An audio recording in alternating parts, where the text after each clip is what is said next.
All right, so when we talk about these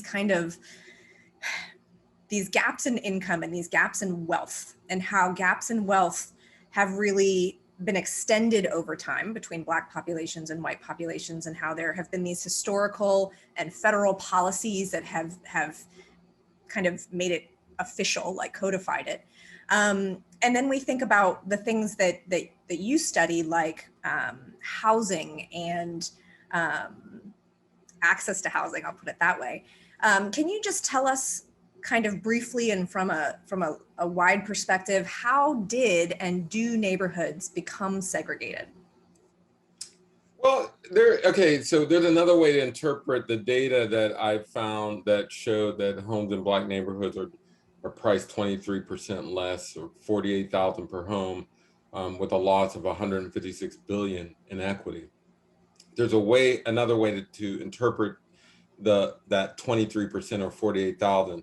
The price point is at a place where people assume that there's twice as much crime than there actually is, that there's worse education than there actually is, that the neighborhood is just not a good place to live. And a lot of those assumptions come from the stereotypes that have been drummed in our head, particularly since slavery, Reconstruction, and throughout our time in the United States. It goes without saying that Black people have been perceived as hazardous, and certainly before the Homeowners Loan Corporation drew red lines around Black neighborhoods, deeming them hazardous. But that set a horrible template for us and the way we view risk and how we view return on investment. People are actually willing to segregate, and they actually get benefits for it. You get lower interest rates in those kinds of neighborhoods. And this is the trick is, those kind of neighborhoods actually, where wealth hoarding and other exclusive practices occur, actually put other neighborhoods at risk because they're not getting the investments they deserve. And so the whole system is flip-flopped, that we reward segregation and we deemed neighborhoods with mixed income neighborhoods as less or more risky than their all white or all wealthy counterparts. People really do think Black people are dangerous. That and you hear this all the time. If we could only get the crime, okay, then you would see investment come. No, crime comes from a lack of investment, and to deny it is to just encourage more crime. And so for me, it's, I don't want to hide the fact we do a lot of this analysis that put out all these numbers, but the reality is there is a narrative that Black communities are dangerous, that they're risky, that they're not worthy of investment, and it sets this spiral. People move out, downward spiral. People move out. The people living there have less resources. They have to pay more taxes as a result. And you have just less discretionary income. And so you don't have the resources to beautify, to expand, and to transform neighborhoods properly. And so we got to get rid of this notion that Black communities are bad. And I say this all the time, it's a tagline of mine, that there's nothing wrong with Black people that ending racism can't solve. That whenever things go wrong in Black neighborhoods, we blame the people. And instead of the policies that extracted wealth, instead of the redlining, the Jim Crow racism, slavery, housing discrimination, criminal justice discrimination, these are the things that are dragging down our neighborhoods, and we must address them. Blaming Black people makes no sense. I used to love talking about TikTok Han, Vietnamese philosopher who once said, if you see a head of lettuce and it's not growing, you don't blame the lettuce. You look to see if the soil is rich, if it's getting sunlight, if it's getting adequate water. You never blame the lettuce. But when we're talking about Black neighborhoods, we're constantly blaming the lettuce. And so we just need another framework that is not rooted in white supremacy, this belief that white people are inherently superior, and is reflected in policy and practice in critical quality of life sectors. And so we've got to move from another framework, because that the use of that white supremacist framework was really used to embolden a limited number of white people to the expense of Black people and others, and oftentimes poor whites as well. And so for me, it's that's the reason why we don't see the investment. We see white flight. We see middle class flight from Black neighborhoods, because there's this persistent belief that Black neighborhoods are too risky. And then government intervention in policies like you're talking about make that actionable, right? This idea that Black communities are risky, then it's actionable through these governmental policies that continue to lead towards devaluing and all of these other things you're talking about, right?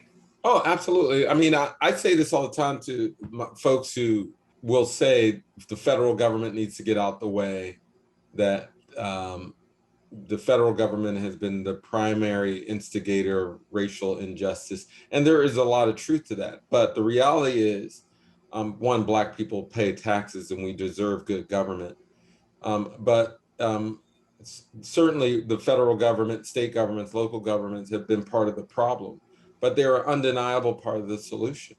You absolutely need the kind of investments that can only come from the federal government to transform communities and to reach, so that they can reach their potential, so that people can reach their potential. And so for me, it's about acknowledging that the federal government certainly caused harm, but the reality is it caused harm. It can also cause good. It can be a source for good.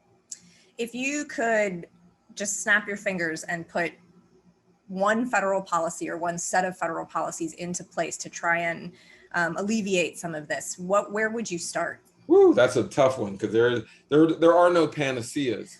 I will say this, that I do believe in equity scoring. My good friend and colleague Derek Hamilton and I wrote a piece. Excuse me if I get the title wrong, but just as we score policies against the budget, we should score policies on their impact on disenfranchised groups. Any federal policies that's introduced, we should have some analysis on its potential impact on Black and brown communities. That way, when you have a payroll protection program during COVID, well, remember when it was first released as part of the CARES Act, the policy that addressed the pandemic. When that PPP loan program rolled out, essentially most Black businesses were precluded, because most Black businesses are sole proprietorships. And the PPP program essentially did not allow non-employer businesses to participate. Right. And so it just left out most Black businesses, 95% compared to 74% of white businesses. Now, and remember, because most people start their businesses using the equity in home, and most people sustain their businesses during pandemics using individual wealth, because Black people have less wealth, you see many more businesses closing in Black neighborhoods than you see in among white entrepreneurs and white business owners. And so we really do need, if there's one thing, it's really figuring out a way to make sure that federal policy and policies are not the problem, that they're not setting the rest of the country up for failure when it comes to racial equity. I have one more follow-up when we're talking about housing, and you've really spoken to how segregation kind of begins and then is continued, and then leads to these wealth gaps that can even, like you're talking about, lead to periods where Black businesses are going to go out of business first because there is no wealth to help kind of help people through these times of scarcity. And so when you discuss things like undervaluing of homes in Black neighborhoods and lower interest rates and things like that, can you connect all of these ideas about segregation and housing to gentrification? Like, how is then gentrification playing into this story? And how does that affect this wealth gap as well? Yeah, the classic situation is home values plummet so low because of lack of divestment that it becomes you're getting a discount essentially by buying the property. So, and then when you get that discount, you can use whatever remaining funds to invest in the neighborhood, which increases the value. And if you have a labor market in which Black people can't keep pace with those rising property values, they eventually have to move. And so, in the report, the devaluation of assets in Black communities, my colleagues and I show that as the population of the Black population increase in a census tract, listing price decreases. But the reverse is true. When white people move into a neighborhood, it increases values. Now, in our study, when we controlled for education, crime, walkability, we found that prices are off by 23%, that they should be higher than what the value, the price should be higher than what they are currently valued. When white people move in, you start to see that value rise to what it should be. And so you can't just get these homes at a discount and then all of a sudden see home values increase. But that's what happened in Washington, D.C., in Oakland, in Richmond, and I mean, it's all over the place. So, and in fact, there are lots of communities where home prices are so low that banks won't back them with a mortgage. And so the only way to purchase those homes is through a contract, through a seller. And so if you can't pay cash, if you can't, then you'll be locked out of that market. And so clearly we need innovation. We need new mortgage products. We need new credit scoring systems. We need a whole new slate of things. When you see home prices rise at a very fast pace, when white people move in, you're seeing the intrinsic value of whiteness. And by the way, there's a lot of stories out there right now about homeowners getting a white stand-in to get a higher appraiser. To get their appraisal done. That's right. And it's a typical story. Happened in Florida, Indianapolis, the Bay Area, several of the locations where a homeowner, either to refinance or to sell, a Black person got an appraisal done, and they noticed that it came in very low. And after noticing that, they essentially requested a new appraisal, and but this time they replaced themselves with a white person, with a white stand-in. They got rid of all the Black books, the Black paintings, the clothing. And what happened is they oftentimes got hundreds of thousands of dollars more in value. And again, that just shows the intrinsic value of whiteness. And we shouldn't have that. I mean, the home values should be what they are, regardless of who lives in the home. And but unfortunately, and it's not surprising, but that's the reality we live in.